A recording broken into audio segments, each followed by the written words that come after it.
Students, आज के इस वीडियो लेक्चर में जो क्वेश्चन हम लोग सॉल्व करने जा रहे हैं वो सर्कल से है। एक छोटा सा बट बहुत इंपॉर्टेंट क्वेश्चन इसमें दिया है हम लोगों को। In the given figure two circles touch each other at point C, prove that the common tangent to the circles at C bisects the common tangent at M and N. तो question में बोला है कि दो circles हैं जो कि एक दूसरे को पॉइंट सी पर टच करते हैं। अब इस पॉइंट सी से पास होने वाली जो टेंजेंट है वो पॉइंट एम और एन से पास होने वाली टेंजेंट को बाइसेक्ट करती है। तो क्या प्रूव करना है हम लोगों को कि T C tangent M N tangent को बाइसेक्ट करती है। तो ये शो करने के लिए हम लोग ये शो कर दें कि टी एम और टी एन ये जो दो लाइन सेगमेंट्स हैं आपस में इक्वल हैं। तो इतना काफ़ी होगा ये प्रूव करने के लिए, ठीक है। तो अब हम लोग इस क्वेश्चन को आगे बढ़ा रहे हैं एक थ्योरम के साथ। हम लोग जानते हैं कि किसी भी एक्सटर्नल पॉइंट से अगर एक सर्कल के ऊपर दो टेंजेंट्स ड्रॉ करी जाती हैं तो वो आपस में कैसी होती हैं, इक्वल होती हैं। इस पॉइंट को हम लोग मेंशन कर देते हैं सबसे पहले।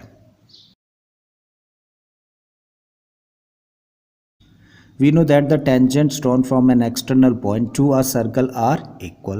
ठीक है, हम लोगों को पता है कि एक एक्सटर्नल पॉइंट से एक सर्कल के ऊपर जो दो टेंजेंट्स ड्रॉ करी जाती हैं वो आपस में इक्वल होती है। अब देखिए टी अपने आप में क्या है, एक एक्सटर्नल पॉइंट है। जब हम लोग इस सर्कल की कॉन्टेक्स्ट में बातें करें तो इस एक्सटर्नल पॉइंट से इस सर्कल के ऊपर दो टेंजेंट्स है। कौन कौन सी, एक तो टी एम है, दूसरी टी सी। तो ये दोनों टेंजेंट्स आपस में कैसी होंगी, इक्वल होंगी इस थ्योरम के अकॉर्डिंग। ठीक है, तो हम लोग लिख सकते हैं therefore T C is equal to what, T M. और ये मान लेते हैं हम लोग इक्वेशन नंबर 1। अगेन हम लोग देखें जब हम लोग इस सर्कल के कॉन्टेक्स्ट में बात कर रहे हैं तो टी अगेन क्या है, एक एक्सटर्नल पॉइंट है।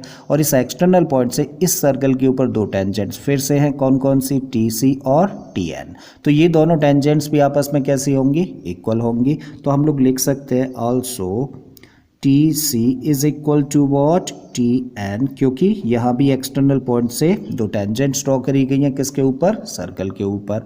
अब हम लोग देखें इक्वेशन नंबर 1 और 2।